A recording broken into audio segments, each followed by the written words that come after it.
ശരി, മറ്റു വാർത്തകളിലേക്ക് പോവുകയാണ്. ജാമിയ മിലിയ സർവകലാശാലയുടെ പ്രതികാര നടപടികൾക്കെതിരെ പ്രതിഷേധം ശക്തമാക്കുമെന്ന വിദ്യാർത്ഥികൾ.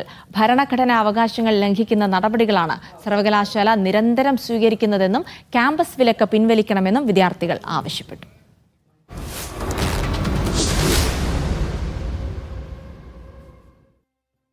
ക്യാമ്പസ് വിലക്ക് ഏർപ്പെടുത്തിയ വിദ്യാർത്ഥികളുടെ വിവരങ്ങൾ പരസ്യമാക്കിയ ജാമിയ മിലിയ സർവകലാശാലയ്ക്കെതിരെ ശക്തമായ പ്രതിഷേധമാണ് ഉയരുന്നത്. പെൺകുട്ടികളുടേതടക്കം ചിത്രങ്ങളും വിവരങ്ങളും പുറത്തു പരസ്യപ്പെടുത്തിയത് വിദ്യാർത്ഥികളുടെ സ്വകാര്യതയുടെ ലംഘനമാണെന്നും ജനാധിപത്യ രീതിയിൽ പ്രതിഷേധിക്കാനുള്ള അവസരങ്ങളെയാണ് ഇല്ലാതാക്കുന്നതെന്നും വിദ്യാർത്ഥികൾ പറഞ്ഞു. കുട്ടികളെ ഭയങ്കരമായിട്ട് മർദ്ദിച്ചിട്ടുണ്ട്. പെൺകുട്ടികളെ അടക്കം പെട്ടെന്ന് ഉറക്കത്തിന് എണീപ്പിച്ചിട്ടാണ് ഡൽഹി പോലീസ് നിർണ്ണയം എടുക്കുന്നത്. ബസ്സിലേക്ക് എറിയ തന്നെയായിരുന്നു എടുത്തിട്ട്.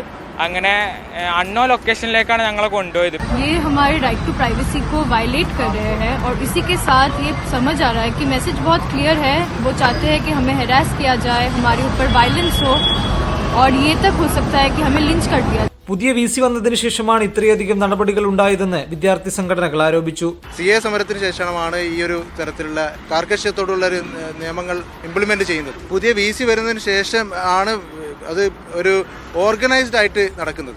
വിദ്യാർത്ഥികളെ കൂടാതെ രാഷ്ട്രീയ നേതാക്കളും ആക്ടിവിസ്റ്റുകളും സർവകലാശാലയ്ക്കെതിരെ രംഗത്തെത്തി.